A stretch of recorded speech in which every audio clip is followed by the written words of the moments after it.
Welcome to the show. After the break हम चलते हैं इरफान ज़हीर, हमारे स्पोर्ट्स एनालिस्ट, एंकर और बड़े हर दिल अजीज़ किस्म के हर चैनल के ऊपर नजर आने वाले हमारे स्पेशलिस्ट हैं, उनसे चल के बात करते हैं। 2022 में पाकिस्तान ने बड़ा भरपूर क्रिकेट सीरीज़ खेलनी है। मुख्तलिफ मुल्कों के दौरे हैं, मुख्तलिफ मुल्कों ने पाकिस्तान आना है। अभी फौरी तौर पे तो PSL इस महीने के आखिर में शुरू हो जाना है। उसके बाद ऑस्ट्रेलिया का दौरा है, फिर उसके बाद वेस्ट इंडीज़ जो वापस चली गई थी उसने भी पाकिस्तान आना है, इंग्लैंड ने पाकिस्तान आना है, और फिर न्यूजीलैंड का दौरा भी होगा। इस दौरान और क्या क्या कुछ होना है। फिर सबसे बड़ी बात यह है कि हफीज़ ने तो खुदाफिज कह दिया क्रिकेट को, लेकिन और कौन कौन से प्लेयर ऐसे हैं जिनके बारे में कहा जा सकता है कि वो खुदाफिज कह देंगे। नए प्लेयर कौन से इंडक्ट हो सकते हैं, ये तमाम बातें चलते हैं। जनाब बहुत शुक्रिया जी। वालेकुम सलाम जी, गुड मॉर्निंग। तो हाँ, गुड मॉर्निंग। ये बताइए कि सबसे पहले यहीं से शुरू करते हैं जी कि PSL ड्राफ्टिंग तो हो गई जी, तकरीबन मुकम्मल है, इंतजामात भी अब सारे। ये कौन से शहर में जाके आपका ख्याल है? लाहौर तो मुमकिन नहीं है मैचेस होना है, अब के बहुत सर्दी ज़्यादा है। नहीं अभी तो 27 जनवरी से स्टार्ट होना, पहली लेग तो है ही कराची में है, पहले लेग सारी कराची में है। तो फिर उसके बाद 7 से 8 को प्रॉब्ली लाहौर आएगी। तो मौसम हाँ जी, वो फरवरी में आपको पता है लाहौर का दिन भी लंबे हो जाएंगे जी, दिन भी लंबे हो जाते हैं। फिर आपको सन भी आपको पता है पूरा निकलना शुरू हो जाता है। जो अभी फोग और स्मोक की सिचुएशन है वो फरवरी में काफ़ी कम हो जाती है। तो मेरा ख्याल है कि उसी तरह प्लान के अकॉर्डिंगली करेंगे। बट एक चीज़ हो सकती है, जो NCOC की तरफ से इंस्ट्रक्शन पहले आ गई थी कि 100% ऑडियंस होगी और सब अलाउ किया जाएगा। बट ओमिक्रॉन की जिस तरह स्प्रेड होता जा रहा है, और अब कल उनकी जिस तरह की इंस्ट्रक्शंस आई हैं कि माइट भी हमें चीज़ें देखनी पड़े और दोबारा पाबंदियों की तरफ जाना पड़े। जिस तरह स्प्रेड हमने देखा कि एक दिन के अंदर कोई 18-19 लाख पूरी दुनिया के अंदर स्प्रेड देखा, और पाकिस्तान के अंदर भी वो रेशो अब 3-4 पे आ चुका है, 3% पे। तो वो अल्लाह ना करे कि वो स्प्रेड हो। अच्छा, ज़रा हम थोड़ा सा मतलब उसके ऊपर आ जाए कि अभी टीम हमारी जो सिलेक्शन है वो तो होनी है, ऑस्ट्रेलिया के लिए क्या होगी, कैसे होगा। हफीज़ ने खुदाफिज कह दिया और ये मतवक्को ही था। एक तो जाहिर है मतलब सब लोगों को मालूम है कि हमारे चीफ हैं जो PCB के, वो ज़रा बड़ी उम्र के प्लेयरों को चाहते हैं कि वो खुद से खुदाफिज कह दें। क्या शुएब की भी बारी आने वाली है इसी हवाले से? बिल्कुल ठीक कह रहे हैं। ये 2019 के वर्ल्ड कप के बाद चेयरमैन ने, उस टाइम तो चेयरमैन नहीं थे, बट उनका स्टांस बड़ा क्लियर था कि शुएब मलिक और हफीज़ को क्रिकेट छोड़ देनी चाहिए, और इन्होंने अपनी बेस्ट क्रिकेट खेल ली है। जिस पे रिएक्शन भी आपने देखा होगा कि ख़ास तौर पे हफीज़ की तरफ से बड़ा स्ट्रिक्ट आया था कि मेरे 12 साल बच्चे की गेम अवेयरनेस इनसे ज़्यादा है, और काफ़ी ये चैनल्स के ऊपर हमने देखा नोकझोंक चलती रही। तो अभी हफीज़ ने भी अपनी प्रेस कॉन्फ्रेंस में एक चीज़ बताई कि मैंने वर्ल्ड कप के बाद इनको अप्रोच करने की कॉन्टेक्ट किया, बट उन्होंने मुझे टाइम नहीं दिया, और वो शायद यही समझ रहे थे कि शायद ये कैरियर को अपना प्रलॉन्ग करना चाह रहा है, अगले वर्ल्ड कप के लिए मिलना चाह रहा है। यहाँ ये जो कई प्लेयर्स का वो ब्लेम कर रहे थे PCB को कि उन्होंने हमें कैटेगरी लो में रखा PSL की, क्योंकि अब इस दफ़ा के राइट्स PSL के PCB ने तमाम ले लिए थे प्लेयर्स की कैटेगरी के रिगार्डिंग। तो उनका माइंड में ये था कि जब दोनों की मुलाकात हुई, उनको पता चला कि वो रिटायरमेंट के रिगार्डिंग मिलना चाह रहा है, तो कल उन्होंने टाइम दिया और उन्होंने कहा कि मुझे बिल्कुल आइडिया नहीं था कि तुम रिटायरमेंट के हवाले से मिलना चाह रहे हो। और जैसे ही उनको रिटायरमेंट का पता चला, उन्होंने उनको वेलकम किया और उसको एक्सेप्ट भी किया, और अच्छे नोट पे उन्होंने कहा जी हमारा प्लेटफॉर्म हाजिर है, आप हमारे प्लेटफॉर्म से रिटायरमेंट दें। और मेरा ख्याल है होना भी ऐसे चाहिए। आप हिस्ट्री देखें, प्रेसिडेंट जो है पाकिस्तान का बड़ा बुरा है। इमरान खान से लेके अब तक देखेंगे तो शायद 1-2 प्लेयर ऐसे हैं जिन्होंने अच्छे तरीके से रिटायरमेंट ली, बाकी इतना अनफॉर्चुनेट तरीके से सारे सुपरस्टार जाते हैं कि जो बहुत ही बुरा तरीका है। उसको वो कहता है हमें फेयरवेल दे, फेयरवेल नहीं दिया जाता, कोई कहता है हमारी सेरेमनी करे, सेरेमनी नहीं होती, कईयों को वो बाहर निकाल देते हैं। इतनी लंबी लिस्ट है, कम से कम 20-25 नाम तो मैं भी गिना सकता हूँ। तो ये एक अच्छा तरीका था, हफीज़ ने अक्लमंदी शो की। मेरा मानना ये है कि उसने अच्छे तरीके से एक अच्छे मेथड के साथ रिटायरमेंट ली और इज्जत के साथ की।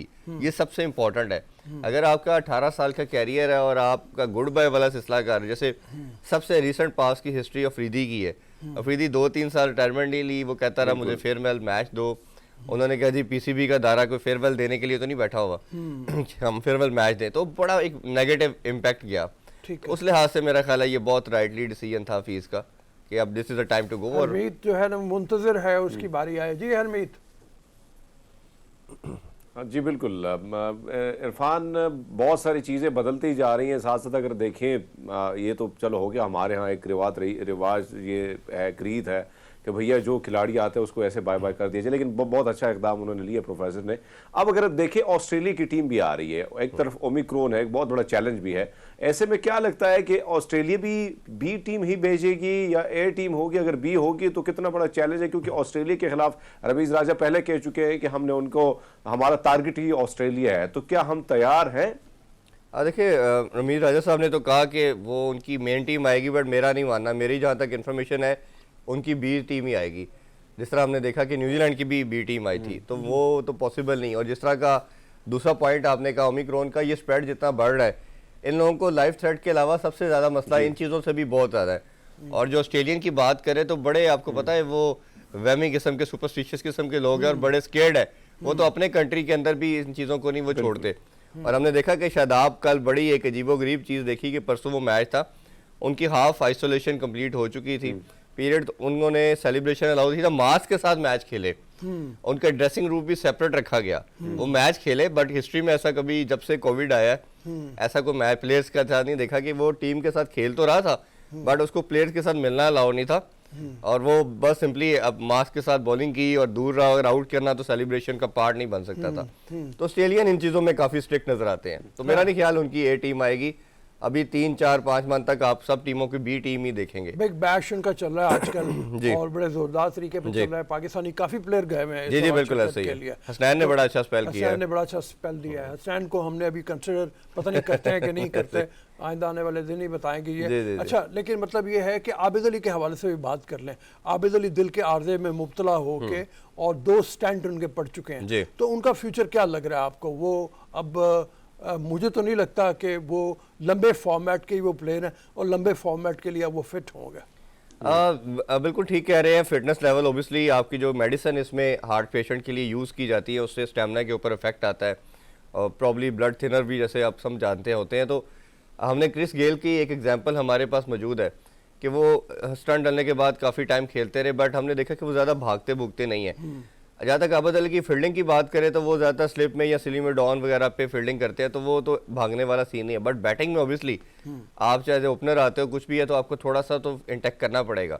तो मेरी खुद भी उनसे बात हुई है, बोर्ड के हुकाम से भी बात हुई है। उनका मानना ये all depend on the fitness, ये कितना रिकवर करते हैं।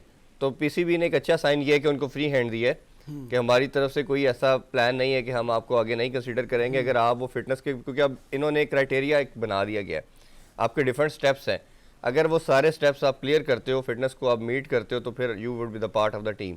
वैसे तो हमने देखा है कि कई दफ़ा फिटनेस को हटा के प्लेयर्स को डाला गया, जैसे आजम खान की बात करें, शर्जील फिटनेस के लेवल पे मीट नहीं करते थे, टीम में खेले हैं। तो बट मेरा ख्याल है कि आबिद अली के ऊपर इस तरह का कोई पीसीबी की तरफ से प्रेशर नहीं है, लेकिन खुद मेरे ख्याल में मेडिकली वो टाइम लगेगा। मेरा ख्याल है 3-4 मंथ तो कम से कम इनको वो रीगेन करने। बट अभी टेस्ट क्रिकेट ऐसा सच हो भी नहीं रही, सारी वाइट बॉल क्रिकेट आ रही है आगे। अभी पीएसएल है, फिर उसके बाद वाइट बॉल का वो हिस्सा नहीं होता, तो उनके पास टाइम है अभी रिकवर करने के लिए।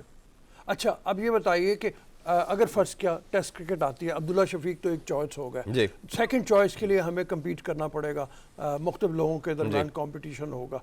मोहम्मद हुरैरा एक चांस हो सकता है? बिल्कुल वो हो सकता है। शान मसूद अभी डोमेस्टिक में अच्छा परफॉर्म कर रहे हैं, तो ये 2-3 नाम तो हैं। बट हुरैरा का बड़ा इंप्रेसिव परफॉर्मेंस है, जिस तरह 19 साल की एज के अंदर ट्रिपल सेंचुरी करना, इवन फाइनल की दोनों इनिंग्स के अंदर उसने, हमने देखा कि 50 की, और उसका टेम्परामेंट बड़ा अच्छा नजर आ रहा है। आपको अब्दुल्ला शफीक के अंदर टैलेंट नजर आया, आपने 1 साल साथ कैरी किया, बड़ी अच्छी साइन था। इसी तरह आपको हुरैरा जैसे लड़के को भी, क्योंकि बैट्समैन अनफॉर्चुनेटली हमें नहीं मिलते, बॉलर्स की लॉट तो बहुत मिल जाती है, बट बैटिंग में हमें बहुत रेयर मिलता है। जैसे 2-3 साल के अंदर सिर्फ हमें 2 प्लेयर मिले, एक हैदर अली मिला, अब जाके अब्दुल्ला शफीक हमें न मिला। थैंक यू उम्मीद है आप इसी तरह शरीक होते रहेंगे हमारे साथ।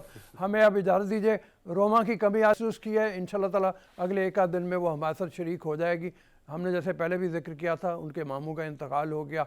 आप लोग जहाँ भी होंगे उनके लिए फातिहा पढ़ दें। अभी इजाज़त दीजिए, कल इंशाल्लाह ताला फिर आपकी खिदमत में हाजिर होंगे। अल्लाह हाफ़िज़ व नासर।